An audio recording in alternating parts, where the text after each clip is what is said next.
Is it actually possible to manage type 2 diabetes without medication?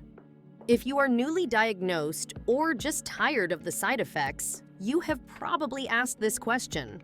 We analyzed a massive online discussion where hundreds of real people shared their raw, unfiltered stories about ditching the meds. Some of these people dropped their A1C from dangerous levels like 13.4 down to a healthy 4.4, completely drug-free.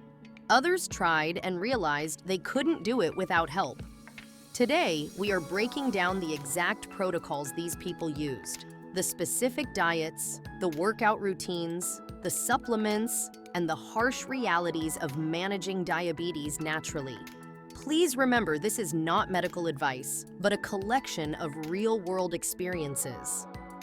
Always consult your doctor before making changes. Let's get into the data.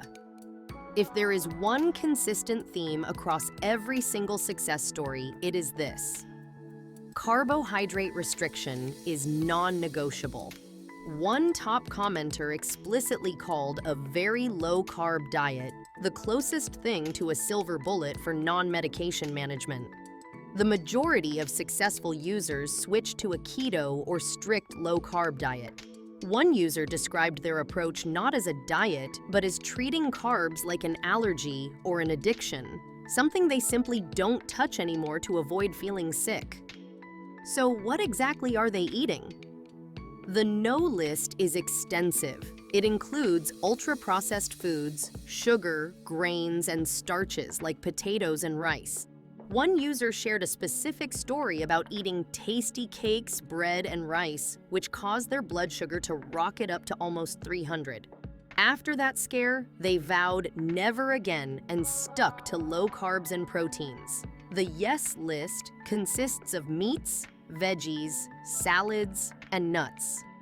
Walnuts and filberts were specifically mentioned as a daily staple for one user who maintains a 5.4 A1C.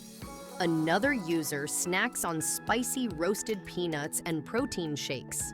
For many, the magic number seems to be staying under 20 grams of carbs daily. Others are a bit more lenient, aiming for under 100 grams, but the consensus is clear. You cannot eat normal amounts of carbs and expect to get off medication. It is not just what you eat, but when you eat. Several users combined low-carb eating with intermittent fasting. One successful user follows a 16.8 schedule, fasting for 16 hours and eating during an 8-hour window. Others incorporate occasional 48-hour fasts to help drain excess glucose from the body. One person noted that fasting works well because it gives your body a break, and after implementing fasting and low carb, their A1C dropped from 8.7 to 5.4 with diet and exercise only. How do you know if a specific food is safe for you? You use a technique the forum calls eating to your meter. Here is how it works. You test your blood sugar before a meal and then again 2 hours after the first bite. If the number stays stable, that food is safe. For example, one user tested their body's reaction to pizza. Before dinner, they were at 83. 2 hours later, they were at 87. This confirmed their body could handle that specific meal at that time. However, not everyone is that lucky. To do this right, many users recommend a continuous glucose monitor, or CGM. Even if you can't afford one long-term, one user suggested getting one for just 10 days to validate your finger pricks and learn exactly how your body reacts to different foods.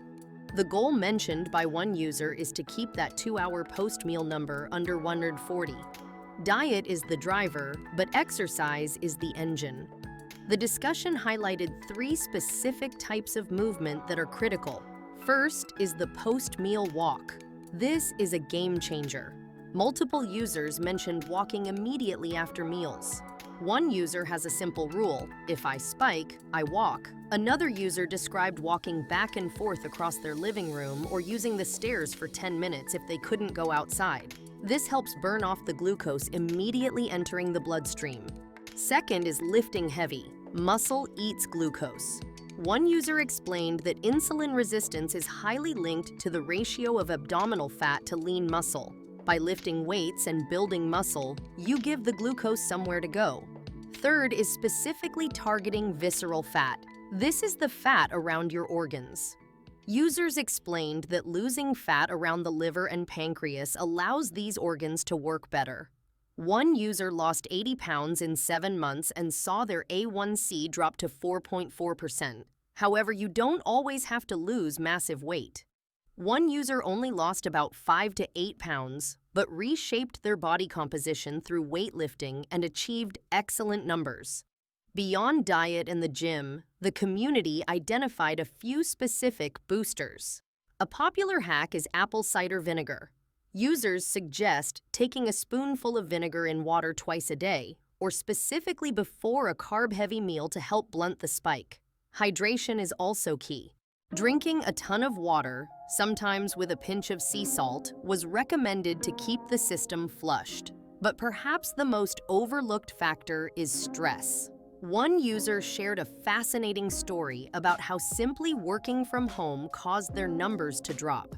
By avoiding the stress of commuting and dealing with the public, their anxiety levels dropped, and so did their blood sugar. Stress releases cortisol, which raises blood sugar.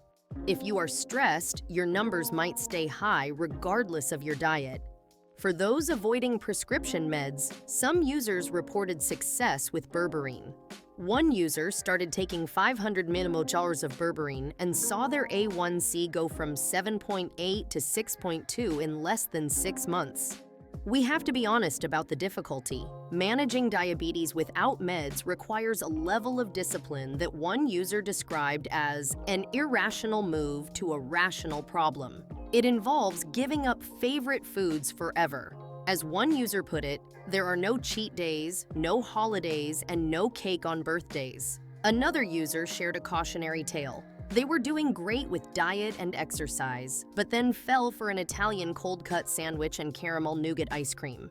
That one slip-up spiraled them back into needing insulin. It is also important to know that for some, diet and exercise aren't enough. One user managed it naturally for 15 years until their body simply needed more help.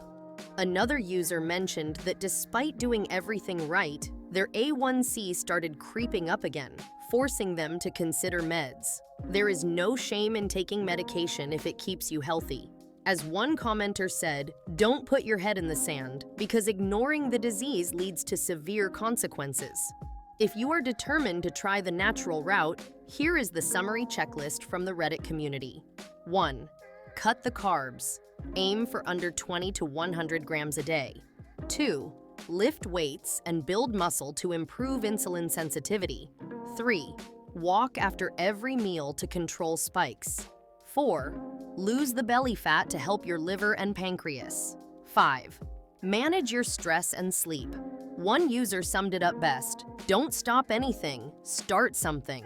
The most important impact is diet. Exercise will come. It's a work in progress. Whether you choose medication or lifestyle changes, the most important thing is that you take action today.